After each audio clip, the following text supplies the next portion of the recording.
Hi everyone, I'm Oprah Francis and I'm the author and illustrator behind The Adventures of Marvin the Mischievous Manicou.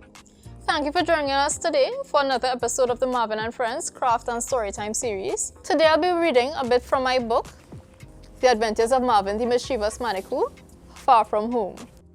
Deep in the forests of Trinidad, there lived a great marsupial family called the Manicous.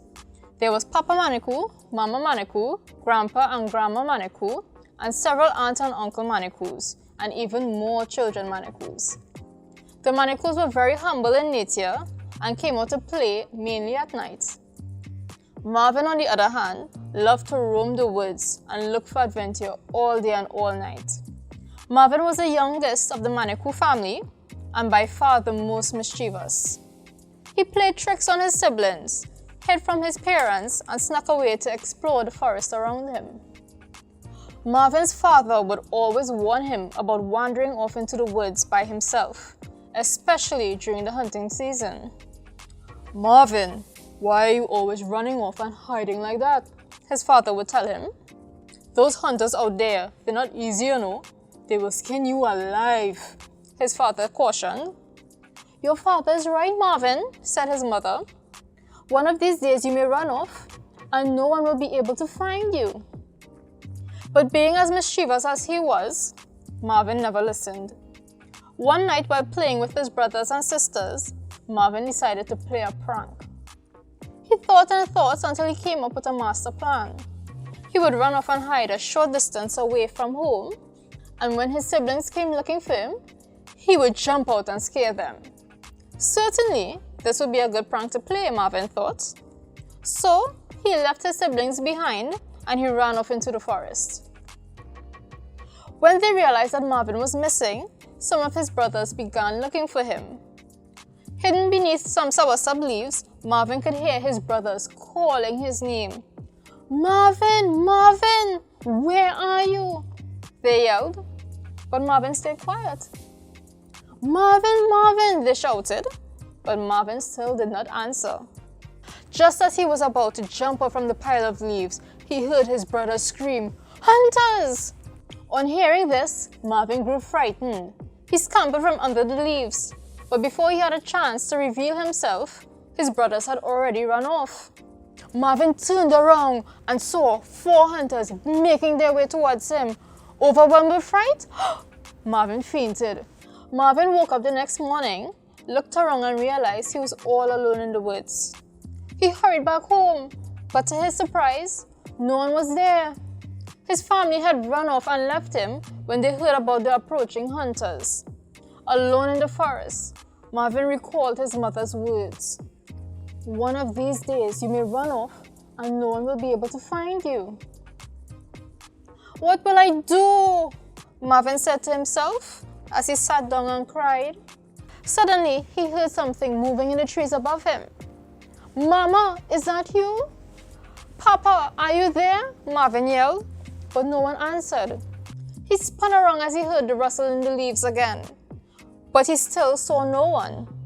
Fearful of what was lurking above him, Marvin ran off. Ah! Marvin ran and ran until he could run no more.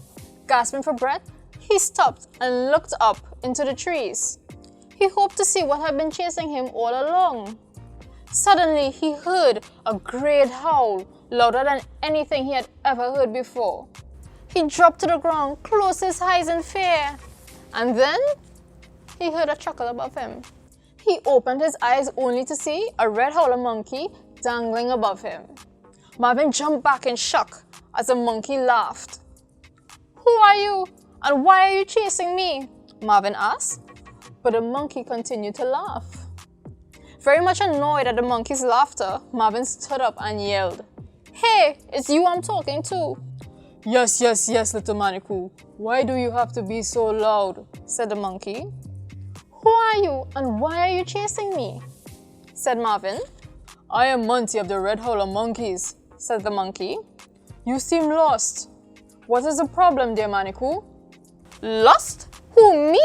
Never," Marvin replied. "Well, if you are not lost, then tell me, where are you going?" said Monty. Marvin didn't know how to reply. He was afraid of being alone, and he was very embarrassed that he was lost. "Do not be afraid to say that you are lost, little Manicou," said Monty. "These words can be very dangerous." Marvin took Monty's advice and explained to him what had happened. "Oh my, you really are mischievous as a Manicou," said Monty. Monty felt sorry for Marvin and decided to help him find his family. Monty searched the nearby woods from high as he swung from tree to tree. Marvin searched through the bushes for clues. "Monty, Monty, come here a minute," Marvin shouted. "What's the matter, little Manicou? Have you found anything?" Monty replied. "No, not yet, but I sure am very tired and very hungry," said Marvin. Monty looked across the forest from high in a tree and spotted a nearby river, surrounded by lots of fruit trees. "We will go over there, little Manicou, for over there we will find food," said Monty. Monty leapt down from the tree, held Marvin in his arms, and swung full speed ahead. They got there quickly and saw fruits of all sorts. Marvin and Monty's mouth watered. Marvin leapt from Monty's arms and rushed to the river. "No, little Manicou, no! Wait!" yelled Monty, but Marvin continued to run. This was the first time Marvin had ever seen a river like this. He was so anxious to jump on the rocks and play in the water that Marvin ignored Monty's warnings completely. "Look, Monty, but I can cross this river much quicker than you," Marvin boasted. Again, Monty called for Marvin to stop, but Marvin had already begun skipping from rock to rock. Halfway across the river, Marvin turned around to make fun of Monty, but then he slipped. He fell into the water. The water was deep and the currents were strong. "Help! Help!" Marvin shouted, but the water began to carry him away. "Help! Help!" Monty ran after Marvin as quickly as he could, but he could not keep up with the speed of the water. "Reach for the branches, little Manicou. Try to get a hold of one," a strange voice yelled.